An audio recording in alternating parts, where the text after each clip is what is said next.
তিনটা প্রশ্ন নিয়ে এসেছিলাম। আমার প্রথম প্রশ্ন ছিল যে এই 6 জন সমন্বয়কারীকে গ্রেফতার করা হয়েছে নাকি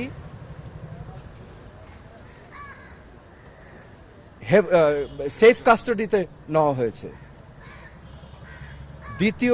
দ্বিতীয় প্রশ্ন, যদি অ্যারেস্ট হয়ে থাকে তাহলে আমার কোনো প্রশ্ন নাই, আমার কোনো দাবি নাই, কিন্তু যদি সেফ কাস্টাডি হয়ে থাকে তাহলে আমি তাদের সাথে দেখা করতে চাই।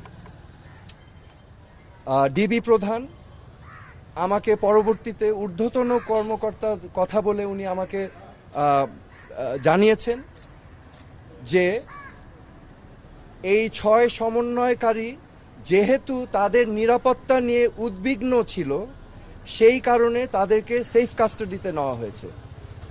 এই কথা শুনে আমি প্রশ্ন করেছিলাম যে আপনারা কিভাবে বুঝলেন যে তারা উদ্বিগ্ন তাদের নিরাপত্তা নিয়ে? তারা কি আপনাদেরকে জানিয়েছিল, রিকোয়েস্ট করেছিল? আমাকে তখন তিনি জানিয়েছেন না, ওনারা বুঝতে পেরেছেন মনিটরিং করে। সো যেহেতু তারা সেফ কাস্টাডিতে, আমি তখন রিকোয়েস্ট করলাম আমি তাদের সাথে দেখা করতে চাই।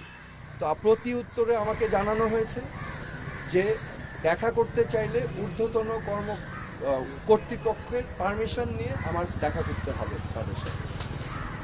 আমার তৃতীয় প্রশ্ন ছিল তাদেরকে কখন সেফ কাস্টাডি থেকে মুক্তি দেওয়া হবে।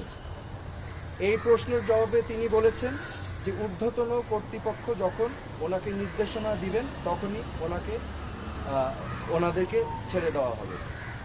সো আমার প্রশ্ন এখন, সেফ কাস্টাডি আমার জানা মতে একজন নাগরিক যদি রিকোয়েস্ট করে তাহলে সেফ কাস্টাডিতে নেওয়া যেতে পারে, কিন্তু রিকোয়েস্টের বাইরে যদি কাউকে সেফ কাস্টাডিতে নেওয়া হয় এটা কি আসলে সেফ কাস্টাডি না এটা অ্যারেস্ট? তো এটা হচ্ছে আমার প্রশ্ন।